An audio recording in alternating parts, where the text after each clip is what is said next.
Так, коротко и ясно объясняю про наливной пол. Однокомнатная квартира во Владикавказе, заливали. Здесь была у нас 5 мм слой. Стяжка была от застройщика. По центру был провал 6-7 сантиметров. Там 5 сантиметров, 4 сантиметра. Здесь тоже 4 сантиметра. Выровнялся идеально под ламинат. Смесь был гипсовый. Ушло 900 килограмм на одну комнату. 6 сантиметров был самое глубокое место. Здесь под плитку.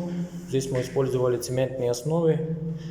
Наливной пол. То же самое ушло на эту периметр. 900 килограмм ровно. Здесь было самое глубокое место. 2,5-3 сантиметра. Исправили максимально ровно, идеально под плитку.